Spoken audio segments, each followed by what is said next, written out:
안녕하세요. 사랑하는 성도님, 생명의 주님이 우리와 함께 하십니다.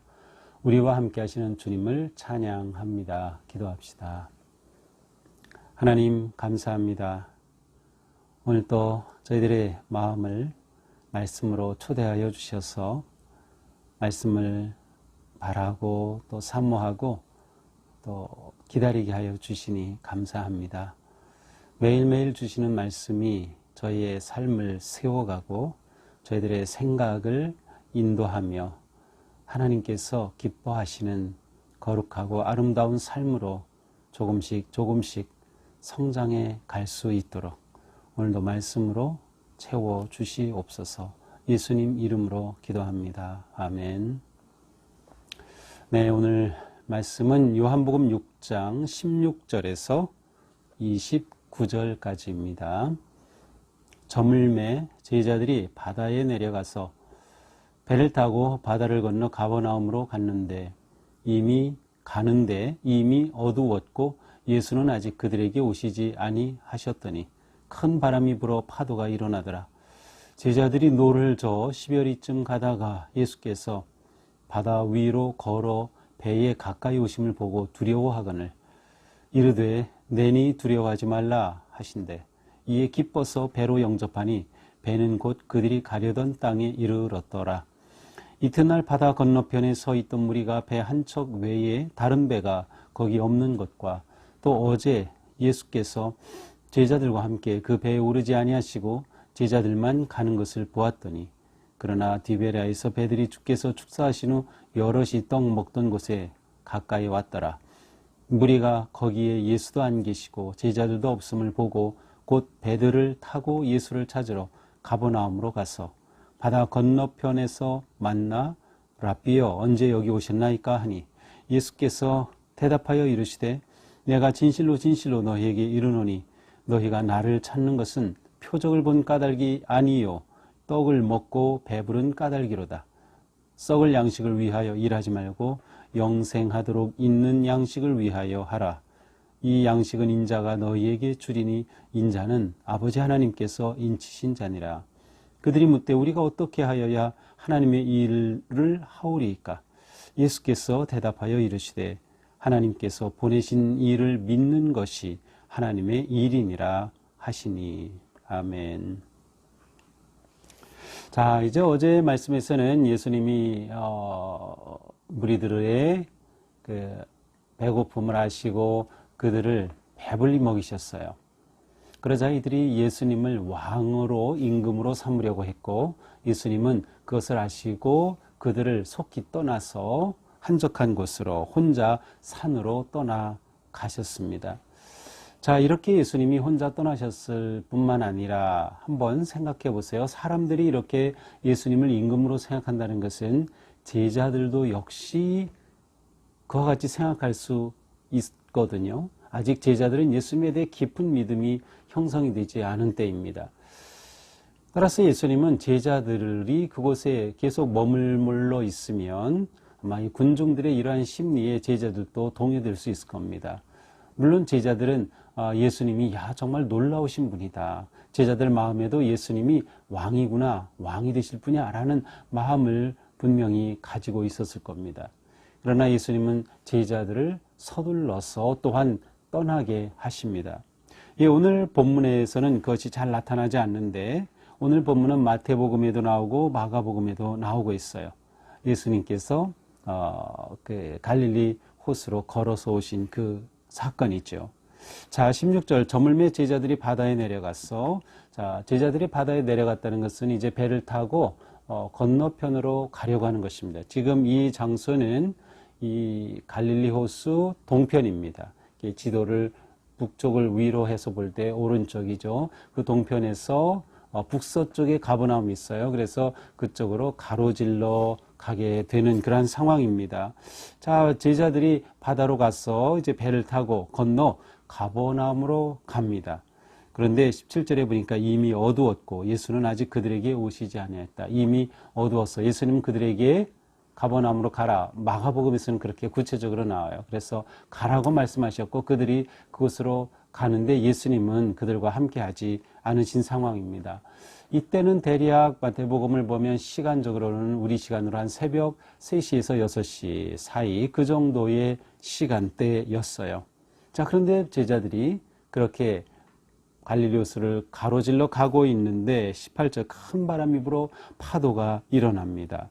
제자들은 노를 져서 열심히 계속 노를 졌지만 쉬운 일이 아니죠. 근데 바로 그때 19절 예수께서 바다 위로 걸어서 그들에게 가까이 오십니다. 그 모습을 보고 제자들이 두려워하죠. 마태복음에서는 제자들이 뭐 유령이다 막 이러한 소리도 치고요. 막 놀랐습니다. 그때 예수님이 말씀하셔요. 내니 두려워하지 말라.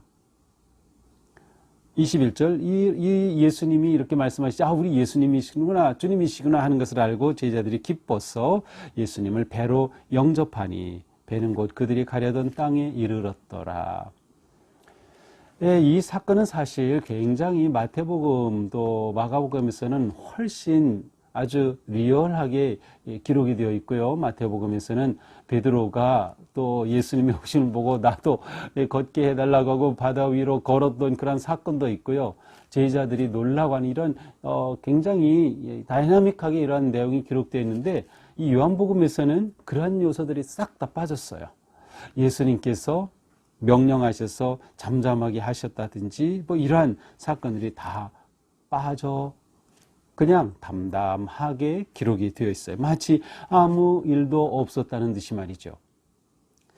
이것은 요한복음의 지금 이 사건을 두고 기록할 때 이 요한이 무엇인가 초점을 다른 곳에 두고 있음을 알 수 있습니다. 그것은 무엇일까요? 바로 예수님의 말씀에 있습니다. 내니 두려워하지 말라. 요한은 바로 이것에 초점을 두고 이것이 이번 요 사건에서 가장 중요하게 드러나는 대목이 되어야 된다라고 보았던 거죠. 예수님이 누구신가라는 겁니다. 예수님이 누구신가? 요한복음은 표적을 계속 얘기하죠. 표적. 세메이온이라는 이 표적은 초점이 예수님이 누구신가를 드러내는 것이 초점입니다.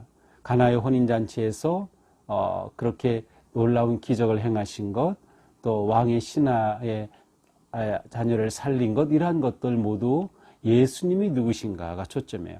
그러니까 이 갈릴리 호수에서 일어난 이 새벽에 일어난 이 사건에서도 중요한 것은 예수님이 누구이신가를 밝히는 거예요. 단지 어떤 기적적인 사건 자체보다. 그러니까 요한은 바로 그것을 밝히는 것에 무엇에 초점을 두는가? 예수님의 말씀에 초점을 뒀어요. 내니 두려워하지 말라. 자, 요한복음에서 아주 중요한 것이 예수님께서 스스로 말씀하실 때 나는 무엇이다. 이제 내일 본문부터 그런 것들이 나오기 시작합니다. 나는 생명의 떡이다. 나는 문이다. 나는 뭐다. 바로 똑같은 표현이 내니, 나는, 나다 라는 뜻이에요. 영어는 그냥 I am. 그리스 말로는 에고 에이미라는 이런 표현인데 이것이 왜 중요하냐면 나는 나다라는 이 표현, 나는이라는 이 표현은 하나님을 드러내시는 가장 중요한 그러한 단어이기 때문에 그래요. I am, 이것이 하나님의 이름입니다. 자, 출애굽기 3장 14절에 가서 보면 모세가 가시덤불이 막 불타오르는 것을 보고 이상히 여겨 갔는데 바로 하나님께서 모세를 그렇게 만나주시고 부르신 거죠. 그때 모세가 하나님께 물어보죠. 하나님은 누구십니까? 백성들에게 가서 내가 누가 나를 보냈다고 이야기해야 하죠? 하나님의 이름이 무엇이죠? 이렇게 묻죠. 그때 하나님이 나는 나다 라고 말씀하셔요. 나는 스스로 있는 자니라 이런 표현으로 번역이 됐지만 사실은 나는 나다 그 뜻의 I am 이라는 그러한 표현입니다. 따라서 예수님이 나는 나다 내니 나는 이라는 표현을 쓰신 것은 바로 예수님이 누구이신가를 드러내는 예수님의 정체성을 드러내는 가장 핵심적인 표현입니다. 이것이 요한복음에서 아주 중요한 표현입니다. 바로 오늘 본문에 이것이 지금 나타나기 시작하고 있는 거죠. 그래서 요한은 이러한 예수님을 드러내기 원하시는 겁니다. 원하였던 것입니다. 자, 우리는 예수님이 하나님이시라는 점에 대해서 좀 헷갈릴 수 있어요. 왜냐하면 우리는 하나님은 아버지시고 예수님은 아들이시고 성령님은 하나님의 영이신데 왜 예수님을 하나님이라고 하는 걸까? 좀 그런 생각을 하실 수가 있는데 하나님, 아버지 하나님, 아들 예수님, 성령님 세 분은 원래 한 분이신 하나님이셔요. 한 분이신 하나님. 그런데 이 한 분이신 하나님이 일하시면서 창조주 하나님으로 나타나시죠. 우리는 그 하나님을 아버지 하나님이라고 부릅니다. 그 하나님이 아들이신 예수 그리스도로 이 땅에 오셨어요. 그래서 우리는 바로 그분을 아들이신 예수 그리스도를 또한 아들이신 하나님이라고 부릅니다. 그리고 성령으로, 영으로 우리 가운데 오셨어요. 그래서 우리는 그분을 성령 하나님이라고 합니다. 그러므로 예수님이 아들이시지만 또한 하나님이시다라는 점은 성경이 분명하게, 특별히 요한복음이 밝혀주고 있는 것이거든요. 보통 이것을 이제 교리적으로는 삼위일체 하나님의 교리로 가르치고 있는데, 그냥 쉽게 말하면 예수님은 하나님이시다, 예수님은 신이시다라고 하는 것을 분명히 드러내고 있는 그런 표현입니다. 자, 이렇게 예수님이 그들과 함께 하시고 그들은 원래 가려던 땅 어디죠? 그렇죠. 가버나움 그 항구에 무사히 도착하게 되었습니다. 자, 이튿날이 되었습니다. 어제 무슨 일이 있었어요? 배불리 먹는 엄청난 기적을 했죠. 그리고 경험했죠. 그리고 예수님을 임금으로 모시려고 하는 막 그러한 운동이 일어나고 있었습니다. 사람들이 예수님 잊을 수 있겠어요? 그 다음날 또 그곳으로 찾아간 거예요. 예수님을 만나려고 말이죠. 건너편에 있던 그곳에 갔는데 예수님이 안 보이는 겁니다. 예수님이 그때 산으로 가셨으니까 산으로 가셨구나 하는 것을 알았겠죠. 제자들을 보낸 것까지도 이 사람들은 알고 있었어요. 그런데 예수님이 안 계신 거예요. 그래서 예수님을 찾는 거죠. 그런데 마침 그곳에 다른 배들이 또 와 있었어요. 아마 소문을 이미 들었겠죠.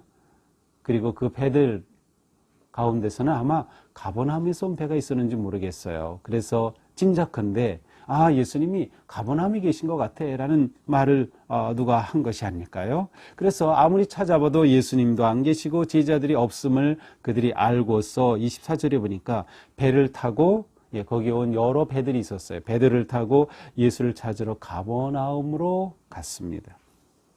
가니까 정말 거기에 계셔요. 그래서 25절에 이렇게 묻습니다. 랍비요, 언제 여기 오셨습니까? 언제 여기 오셨습니까?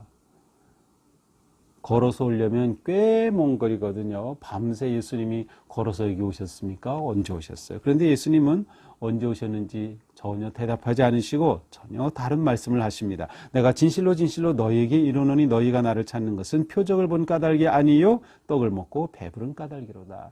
진실로 진실로, 원어에서는 아멘 아멘 이렇게 되어 있습니다. 아멘 아멘. 자, 중요한 예수님의 말씀을 기록할 때에 또 말씀하실 때 예수님이 이 표현을 사용하셔요. 진실로 진실로. 예전 성경에서는 진정으로 이렇게 되어 있죠. 아멘 아멘.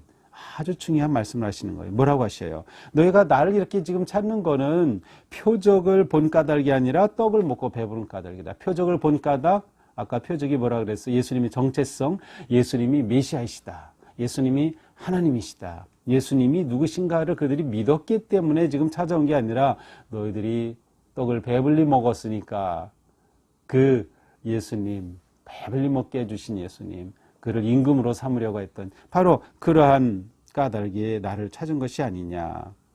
그러면서 아주 중요한 말씀입니다. 27절, 썩을 양식을 위하여 일하지 말고 영생하도록 있는 양식을 위하여 하라. 이 양식은 인자가 너희에게 주리니 인자는 아버지 하나님께서 인치신 자니라. 자, 너희가 그렇게 떡을 먹었기 때문에 나를 찾아 그렇게 썩을 양식을 위해 일하지 마라. 영생하도록 있는 양식을 위하여 일하라고 말씀하셔요. 그런데 이 양식은 누가 줍니까? 인자가 너희에게 주리니. 인자가 누구예요? 예수 그리스도죠. 그렇습니다. 다니엘서에서 인자라는 표현이 아주 중요하게 나오는데 바로 오실 메시아 그리스도에 대한 표현이었어요. 예수님이 바로 영원한 영생을 주신다는 거예요.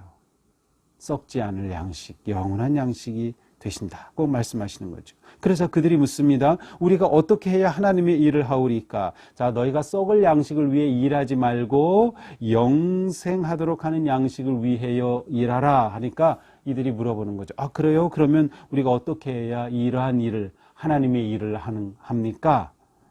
그러자 예수님이 말씀하셔요. 하나님께서 보내신 이를 믿는 것이 하나님의 일이니라. 하나님이 보내신 이 누구죠? 예수님. 예수님을 믿는 것이 하나님의 일입니다. 영생을 얻기 위해 일하라.